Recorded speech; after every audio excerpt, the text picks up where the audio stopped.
Alors ce matin, j'aimerais vous parler d'une thématique qui est fondamentale pour tout chrétien.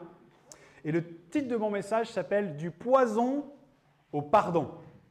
Du poison au pardon. Et j'aimerais vous parler du thème du pardon parce que le pardon, c'est un sujet qui est central dans nos vies parce qu'il est impossible de vivre dans ce monde sans subir l'offense, sans subir les querelles et l'injustice.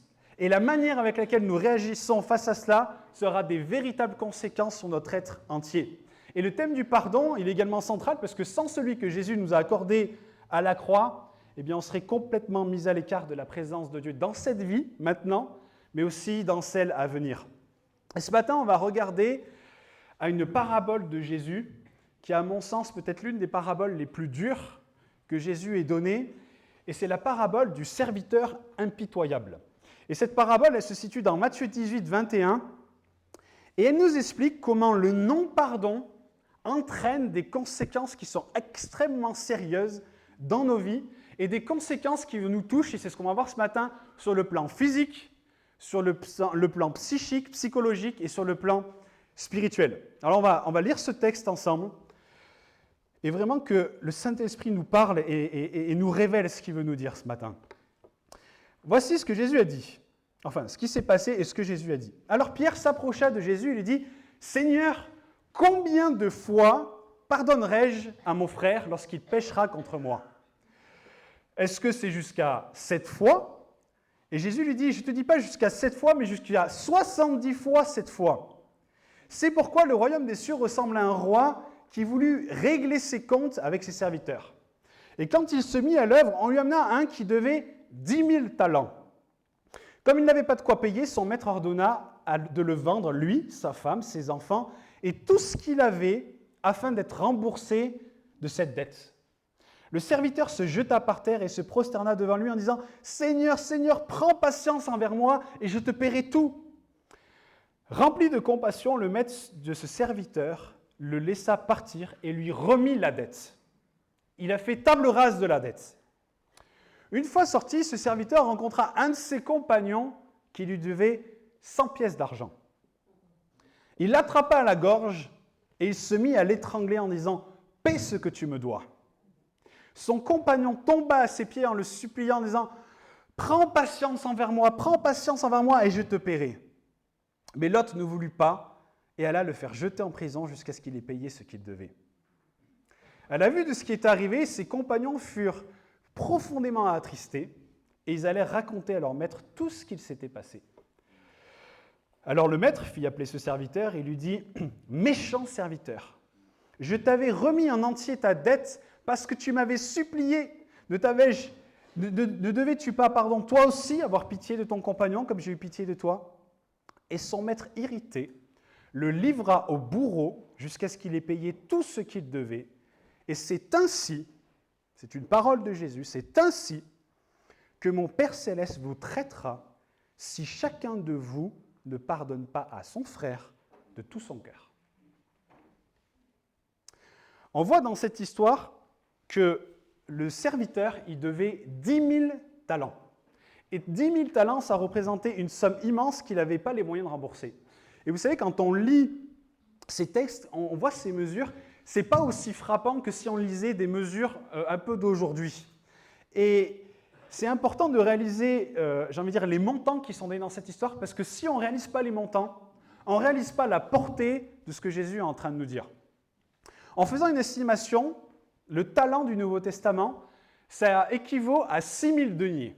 Suivez-moi bien, on va faire un petit peu de maths, ok ? 6 000 deniers. Le salaire journalier d'une personne, c'était 1 denier. Ok ? Le salaire d'une personne, c'était 1 denier.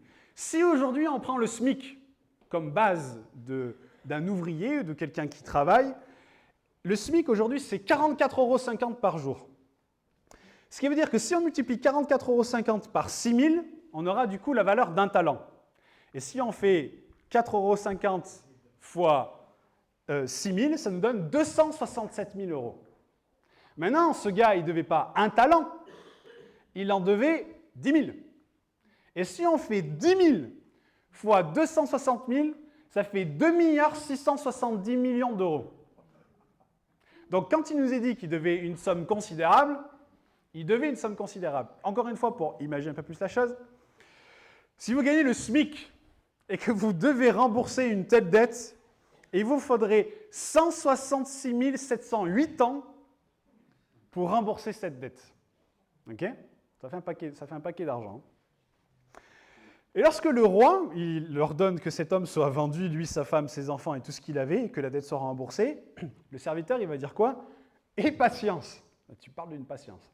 Si tu veux bien attendre 166 708 ans, et je te paierai tout. Et on voit que son intention, elle était bonne parce qu'il ne cherchait pas à éviter la dette, il demandait simplement à son maître de lui accorder un peu de temps. Mais en fait, on sait qu'en réalité, même un peu plus de temps, ça n'aurait rien changé du tout. Vous et moi, on le sait, et le roi, il le savait très certainement aussi. Et ça, c'est un premier point que j'aimerais développer, c'est que vous et moi, on est exactement comme ce serviteur. Et on ne pourra jamais rembourser Dieu de tout ce que nous devons parce qu'on n'en a pas les moyens. Aucun de nous n'a les moyens de rembourser Dieu vis-à-vis du prix de notre péché. Et c'est primordial pour chacun de nous de comprendre cela parce que, écoutez bien, si on ne réalise pas qu'aucun de nous n'est en capacité de rembourser Dieu de la dette que nous avons envers lui et dont il nous a acquittés par grâce, alors on ne pourra pas non plus acquitter généreusement la dette des autres envers nous.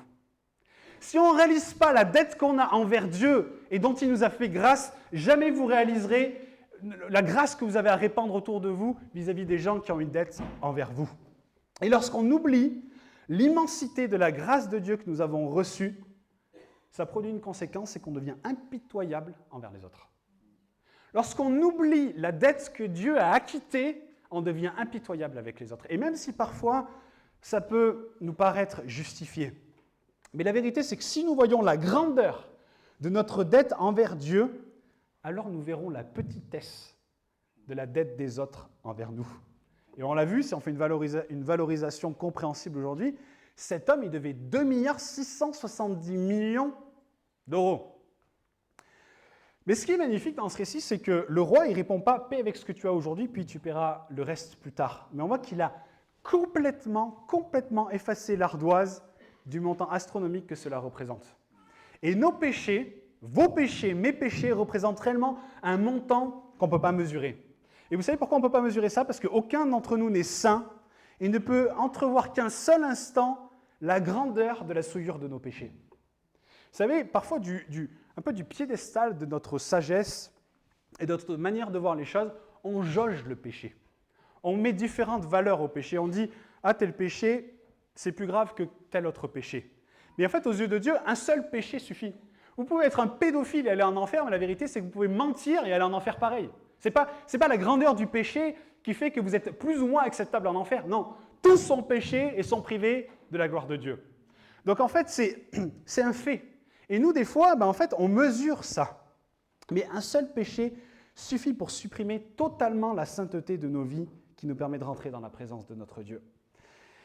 Mais fort heureusement, ça aussi c'est quelque chose d'assez incroyable, c'est que la grâce de Dieu, elle est aussi trop petite à nos yeux et on a du mal à entrevoir la grâce pour ce qu'elle est vraiment. Parce que même nos supplications pour implorer la grâce du roi, en fait, elles sont trop minimes en comparaison de la grâce que lui veut donner.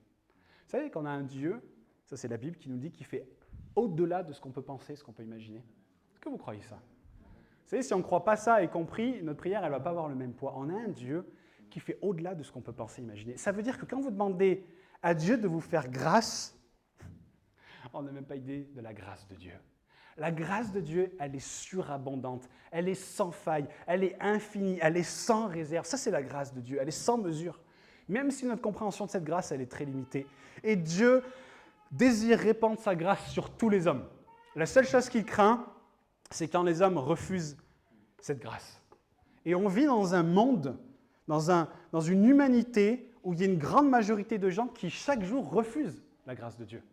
Rappelez-vous de cet homme qui est allé voir un jour Jésus qui a dit « Mais Seigneur, est-ce que beaucoup seront sauvés ?» Et Jésus va répondre quoi ? Il va dire « Mais seul un petit nombre sera sauvé. » Pourquoi seul un petit nombre ? Parce qu'on marche sur un chemin qui est étroit, qui est difficile. Large est le chemin qui mène à la perdition. C'est vrai, c'est large, c'est facile de pécher. Mais ce chemin étroit, il y en a peu qui le prennent, il y en a peu qui l'empruntent. Et cette grâce abondante de Dieu, elle est là pour tous ceux qui le souhaitent et elle est vraiment abondante. Et je voulais juste vous donner 2 exemples un peu de ça pour qu'on réalise à quel point la grâce de Dieu, elle est immense. Rappelez-vous, lorsque Jésus il était sur la croix, il y avait à sa droite et à sa gauche 2 criminels. Et il y en a un des 2 qui, après avoir insulté Jésus, l'avoir calomnié, l'avoir méprisé, lui a dit « Souviens-toi de moi quand tu viendras dans ton règne ». Et on voit que Jésus, il n'a pas répondu à sa demande, mais il a répondu bien au-delà de sa demande, parce qu'il lui a dit « Aujourd'hui même, tu seras avec moi dans le paradis ». Et vous savez, le salut, il ne s'opère pas selon la compréhension limitée de l'homme, mais il s'accomplit selon la mesure de Dieu. Le salut que vous avez eu en Jésus-Christ, vous l'obtenez selon la mesure de Dieu et pas selon ce que vous pouviez penser et imaginer. Et Jésus, il n'a pas attendu d'être dans son royaume pour se souvenir du criminel, parce qu'il a promis au criminel qu'aujourd'hui même, il sera avec lui au paradis. Il n'a pas attendu, il a fait au-delà. Rappelez-vous du fils prodigue qui était là, qui était avec les porcs, qui mangeait ce que les porcs mangeaient. Il disait, mais ah là là, si je pouvais revenir dans la maison de mon père, mais peut-être que si je reviens comme un esclave, il m'acceptera. Et il commence à rentrer dans la maison de son père et au bout du chemin, son père l'attend. Et il arrive, il dit, mais qu'on lui donne la plus belle robe, qu'on lui mette une bague au doigt, qu'on lui mette des sandales aux pieds, qu'on tue le veau gras et qu'on fasse un grand festin. Et on voit qu'il dit, il va se réjouir, il va dire, mais mon fils qui est mort est maintenant revenu à la vie. Et le fils, mais imaginez ce qu'a dû ressentir le fils. Il s'attendait, il allait supplier pour devenir un esclave, mais le père a dit, mais non, tu es mon fils. Et nous, en fait, on supplie des fois pour une grâce, pour un pardon, mais Dieu il donne au-delà, parce que la grâce de Dieu, elle est surabondante. Elle surabonde sur votre péché, elle surabonde sur votre souillure, elle surabonde sur toute la noirceur de nos cœurs, parce qu'on a un Dieu qui est bon et qui prend soin de nous et qui a une grâce qui est sans faille. Et il y a plein d'autres exemples dans la Bible qui nous parlent de ça, de la mesure extravagante de Dieu. De la mesure extravagante de Dieu. Et ça, c'est primordial de comprendre cela pour comprendre en quoi l'attitude du serviteur, et par extension de vous et moi, en fait, elle est inacceptable concernant le non-pardon. Son attitude, elle était inacceptable. Parce que lorsqu'on lit cette histoire, souvent on la lit, en fait, on est choqué, on dit, mais c'est pas possible, ce gars, c'est pas possible. Il y a l'ardoise qui est jetée pour plus de 2 milliards et il rencontre un compagnon à lui, quand on fait le ratio, vous savez combien il lui devait ? Il lui devait 4 450 €. Si on garde le ratio que Jésus a donné. Un gars a quitté pour plus de 2 milliards, il rencontre quelqu'un qui lui doit 4 000 et il commence à l'étrangler en disant « mais tu vas me rembourser chacun des euros que tu m'as donné ». Et on lit ça, on dit « mais c'est pas possible ». Honnêtement, c'est choquant, c'est pas possible. Et c'est pourtant exactement ce que vous et moi faisons à chaque fois qu'on refuse de pardonner. À chaque fois que l'on refuse de pardonner nos offenseurs, de pardonner notre frère ou notre sœur qui nous blesse, on fait exactement ce que cet homme a fait. Sauf que quand on le fait, on ne l'imagine pas ainsi. Mais pour autant, c'est exactement ce qui se passe. Et Dieu ne nous a pas jugés selon la justice, sinon on serait tous morts, mais il nous a jugés selon sa grâce. Et il attend de nous que nous fassions de même en jugeant non pas les autres selon la justice, mais selon la miséricorde et la grâce. Vous savez, dans le début du passage qu'on a lu, on voit que Jésus va dire à Pierre, il faut pardonner 7 fois 77 fois. Et non 7 fois seulement. Et dans Luc 17, il va dire, nous devons pardonner à un frère qui pêche contre nous et qui demande pardon 7 fois dans une journée. Moi, je dis ça, je ne peux pas m'empêcher d'imaginer. Imaginez, je viens vous voir, et pendant que je vous parle, je prends de l'argent dans votre porte-monnaie. Et vous me prenez sur le fait, dites, attends, mais qu'est-ce que c'est que ça? Je dis, oh là là, pardon, vraiment, je suis désolé, vraiment, je te demande pardon, mais vraiment, je te demande pardon, je n'aurais pas dû faire ça, tiens, je te rends l'argent, je repars. 1 heure après, je reviens, je vous reparle, je repique de l'argent dans votre porte-monnaie. Et je dis, ah mais non, mais vraiment, je te demande pardon, mais vraiment, je te demande pardon. Imaginez ça 7 fois dans la même journée, vous allez dire quoi? Tiens, mais Nathan, il me prend pour un jambon, c'est pas possible. 7 fois, il vient me voir, 7 fois, il me sort la même chose, c'est pas possible. Et pourtant, c'est ce que Jésus il dit à Pierre, il dit, tu dois pardonner 7 fois dans la même journée. Et moi, ce que j'aime avec les apôtres et les disciples, c'est qu'en fait, ils étaient comme vous et moi. Parce que vous regardez, Jésus raconte ça, il dit, il faut pardonner 7 fois dans la même journée. Et Pierre, enfin les apôtres, verset 5, dire à Jésus, Jésus augmente notre foi. Ils disent, mais en fait, c'est Jésus ce que tu racontes, mais c'est tellement un truc de fou, et là, il nous faut de la foi, c'est pas possible. Parce que pardonner 7 fois au frère qui, dans la même journée, fait 7 fois la même chose et demander pardon 7 fois, honnêtement, il faut vraiment, vraiment, vraiment beaucoup de foi. Et moi, quand je dis ça, je dis, mais vraiment, effectivement, il nous faut beaucoup de foi. Mais la réalité, c'est que des fois, il y a une souillure dans nos cœurs qui se manifeste bien plus de 7 fois dans une même journée. Peut-être dans nos pensées, peut-être dans la convoitise, peut-être dans vos jugements, peut-être dans ce que vous pensez des uns et des autres. Bien plus de 7 fois, et pour autant, on aurait du mal à pardonner quelqu'un 7 fois. Mais vous savez, il y a encore plus fou que ça. Pardonner 7 fois dans une journée, c'est déjà du haut niveau. Mais il y a un truc encore plus fou que Jésus nous appelle à faire, et c'est de pardonner, écoutez bien, de pardonner ceux qui ne nous demandent pas pardon. On est appelé à pardonner ceux qui nous font du mal, qui nous ont offensés, qui nous ont profondément blessés, et leur pardonner alors que même qu'eux ne sont pas venus s'humilier et demander pardon. Et vous savez ce que c'est le meilleur exemple de ça? C'est Jésus. Jésus, lorsqu'il était sur la croix, j'aimerais juste vous faire un peu le récapitulatif, on s'est moqué de lui. On lui a mis une couronne sur la tête et ils ont pris des bâtons et ils tapaient sur la couronne d'épines pour bien que ça rentre dans sa chair. Ils ont pris ses vêtements, ils se sont moqués de lui, ils l'ont imité, ils l'ont fouetté, ils lui ont craché dessus, ils l'ont insulté, ils lui ont cloué les mains, ils lui ont cloué les pieds, ils lui ont fait des sévices atroces. Et alors qu'il est sur la croix, qu'ils sont en train de se moquer de lui, Jésus va dire « Père, pardonne-leur parce qu'ils ne savent pas ce qu'ils font. » Ils étaient littéralement en train de se moquer de lui. Et à ce moment-là, Jésus était en train de leur pardonner. Et Jésus n'a pas attendu leur pardon pour pardonner, pas plus qu'il a attendu votre pardon ou mon pardon. Avant même que vous ayez la possibilité d'aimer Dieu, et vous aimez déjà. Avant même que vous ayez eu la possibilité, quand vous étiez un petit enfant, de parler, d'ouvrir votre bouche, Jésus vous avait déjà pardonné. Vous savez, son pardon, il est tellement incroyable qu'il y a des enfants et des générations qui ne sont même pas encore nés que Jésus a déjà pardonné. Ça s'appelle la grâce surabondante de Dieu. Et de la même manière, on est appelé à pardonner, à marcher à sa ressemblance avec l'aide du Saint-Esprit. Maintenant, parlons un peu concret.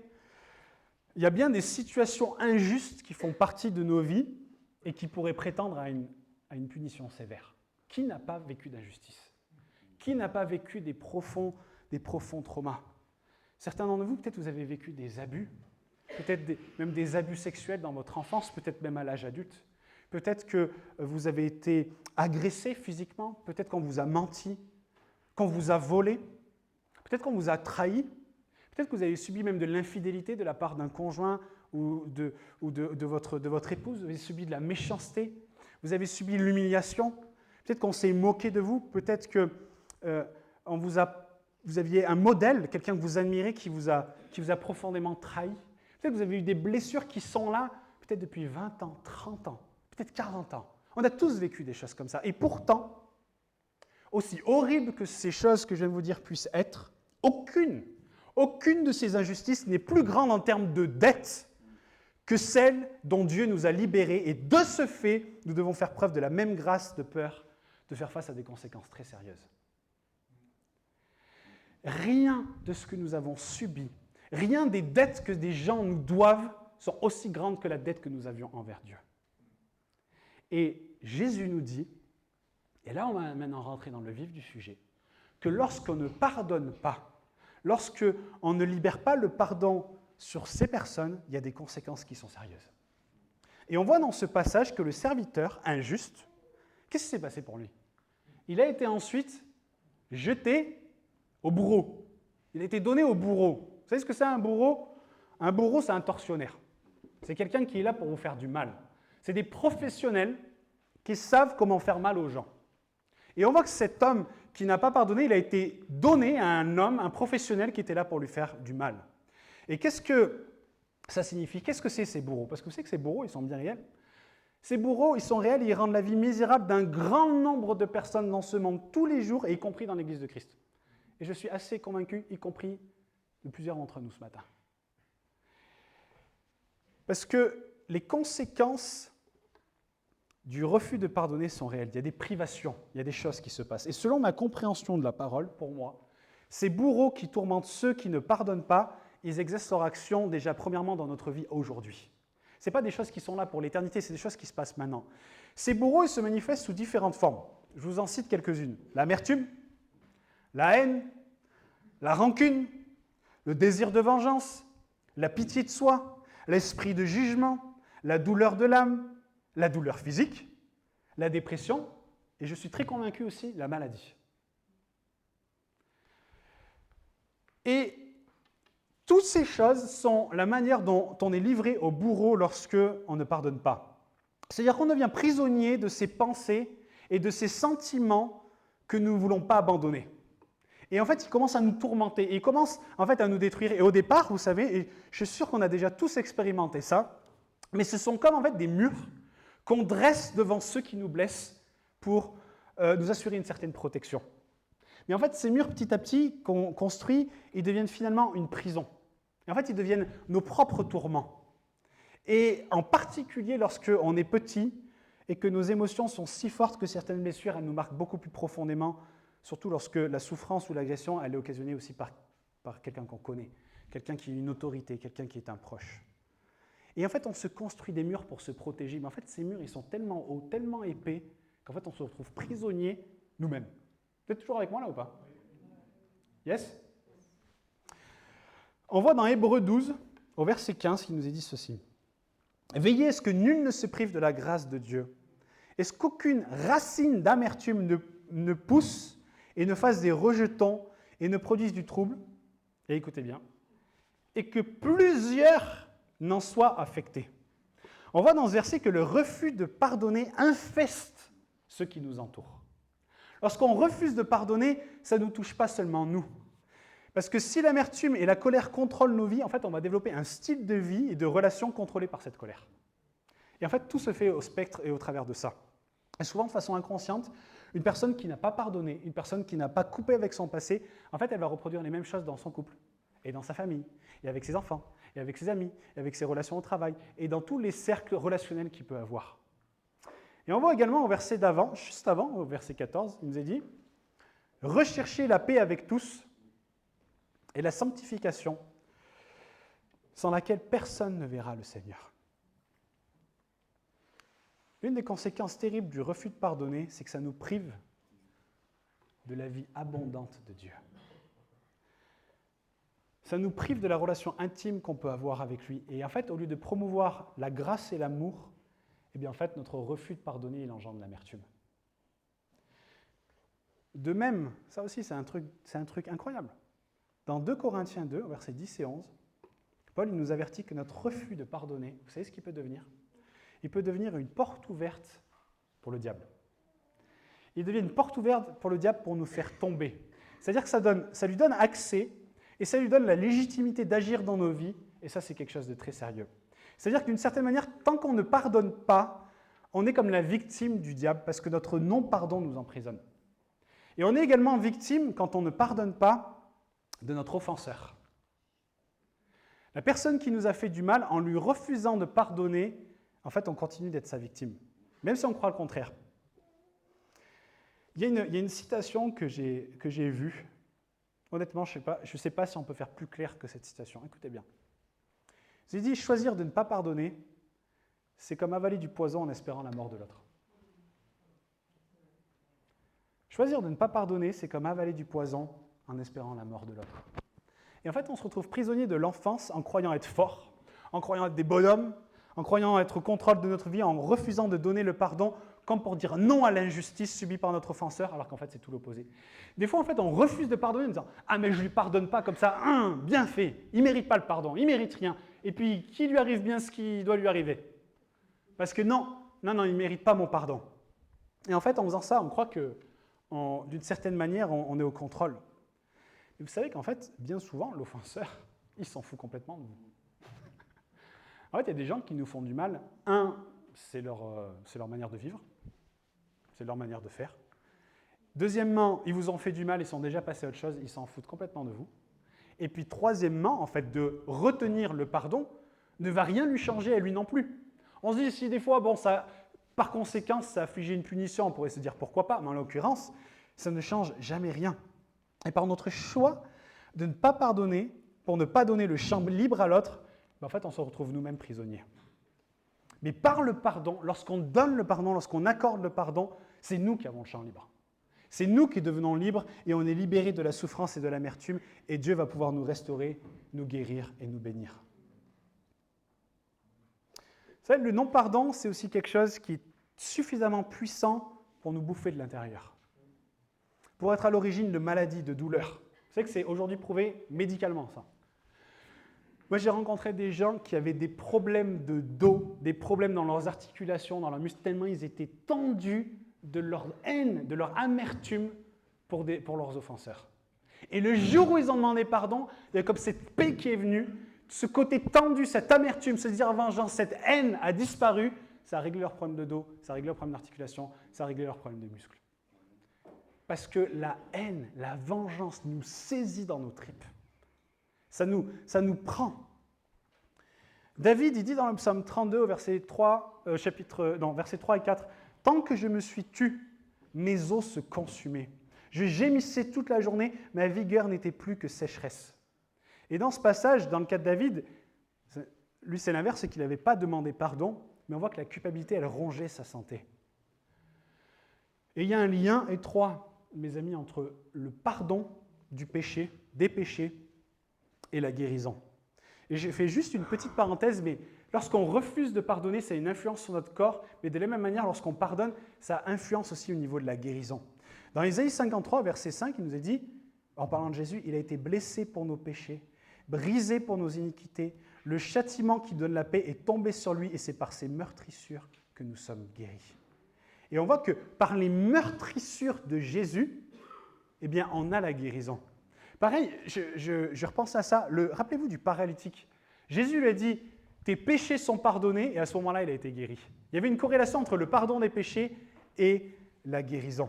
Et ça, ce n'est pas bien sûr la seule manière d'être guéri, mais c'est quelque chose qu'il ne faut pas négliger. Il y a une influence du non-pardon sur le corps. Le non-pardon aussi, il amène la confusion dans nos vies. Il y a des gens, on a l'impression qu'ils tournent en rond dans leur vie. Ils sont dans une confusion, ils sont dans les ténèbres et il n'y a rien qui change. Dans 1 Jean 2, verset 9 à 11, il nous est dit « Celui qui dit qu'il est dans la lumière et qui haït son frère, il est encore dans les ténèbres. Celui qui aime son frère demeure dans la lumière et aucune occasion de chute n'est en lui. Mais celui qui haït son frère est dans les ténèbres. Il marche dans les ténèbres et il ne sait pas où il va parce que les ténèbres ont aveuglé ses yeux. » Peut-être, je ne dis pas que c'est forcément le cas, mais peut-être si vous avez de la confusion dans votre vie, si vous avez l'impression de tourner en rond, ça peut être dû au fait que vous n'avez pas réellement pardonné à quelqu'un. Vous êtes comme dans la confusion parce que le non-pardon, il amène comme des ténèbres et il nous rend aveugles. Et vous savez, la Bible, elle déclare que Jésus est la lumière du monde, que sa parole est une lampe à nos pieds, une lumière sur notre sentier. Mais si par le non-pardon, on choisit délibérément d'être aveugle, ben vous pouvez attendre tout ce que vous voulez que la lumière de Jésus vienne briller. Mais à un moment donné, si on se met des ornières, on dit « mais je ne veux pas voir », mais Dieu il va nous laisser ainsi. Et cette lumière, elle n'aura que peu d'influence dans nos vies.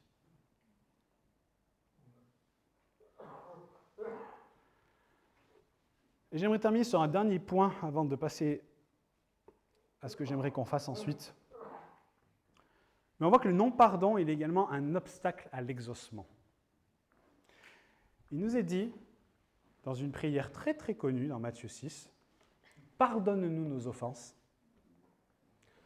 comme nous aussi nous pardonnons à ceux qui nous ont offensés. » Si on paraphrase ce verset, c'est comme si Dieu nous pardonne proportionnellement à la façon dont nous pardonnons à nos semblables. Et d'une certaine manière, le non-pardon, il est une expression de l'orgueil qui réclame sa justice, sa justification, sa compensation, mais là encore, la parole, elle déclare que Dieu, il résiste aux orgueilleux. Donc, en fait, Dieu nous pardonne proportionnellement à ce qu'on pardonne les autres. Maintenant, si on prend ce verset et qu'on le met en lien avec la parabole qu'on a lue, je m'avance un peu. Je ne suis pas sûr à 100% de ce que je vous dis. Honnêtement, je suis honnête, je ne sais pas à 100% si ce que je vous dis est vrai, mais je crois fortement que c'est le cas. Mais je crois que le non-pardon peut nous priver de la présence de Dieu pour l'éternité. Parce que quand on prend ce verset, qu'on est pardonné à la mesure dont on pardonne, et que dans la parabole qu'on a lue, lorsqu'on ne pardonne pas, on est comme jeté au bourreau, privé de la présence du roi, moi, ça me questionne. Et je pense que ces bourreaux, ils n'exercent pas que leur action ici-bas, parce qu'on a dit, mais ça nous prive aussi de ce pardon qui justifie pour l'éternité. Et on voit que c'est quelque chose de sérieux que Dieu met en lumière dans sa parole, et je crois que c'est quelque chose de sérieux que Dieu met en lumière à chacun d'entre nous aujourd'hui. L'importance de pardonner, l'importance de libérer la dette. Et il nous faut faire ce qui est juste aux yeux de Dieu et non aux yeux de notre justice humaine. J'aimerais terminer en disant que le pardon, ça ne signifie pas qu'il faille sous-estimer le tort qui nous a été fait, ni forcément se réconcilier avec la personne. J'ai entendu des pasteurs dire que quand on pardonne, il faut se réconcilier avec la personne, mais quelle ineptie! Va dire ça à une personne qui a été violée. Va dire ça à un enfant qui a été abusé. Va dire ça à des offenses qui sont trop fortes. Pardonner, c'est une chose, mais la réconciliation, c'en est une autre. Et le pardon, ça ne signifie pas forcément qu'il faut se réconcilier avec la personne. En pardonnant, on choisit conformément à la parole d'acquitter la personne de la dette qu'elle nous doit et de renoncer à toute vengeance et de choisir de ne pas imputer le tort qu'elle nous a fait. Mais ça n'implique pas forcément de lui faire de nouveau confiance ou d'entretenir une relation avec elle. Vous savez, même Dieu, de la même manière que le pardon de Dieu nous délivre du péché, le pardon de Dieu ne nous délivre pas toujours de la conséquence du péché. On peut avoir fait des grandes bêtises et Dieu nous pardonne, mais à un moment donné, les péchés qu'on fait, ils amènent des conséquences, et ces conséquences, elles sont là. Et de la même manière, lorsqu'on a été offensé profondément, ça ne veut pas dire que, on fait comme si rien ne s'était passé, tout va bien, tout va mieux dans le meilleur des mondes. Mais pardonner, c'est reconnaître que nous avons reçu une grâce tellement abondante que nous n'avons plus le droit d'imputer aux autres leurs fautes envers nous. Parce que la dette dont Dieu nous a libérés est bien supérieure à la dette que les uns et les autres peuvent avoir envers nous. Vous êtes avec moi?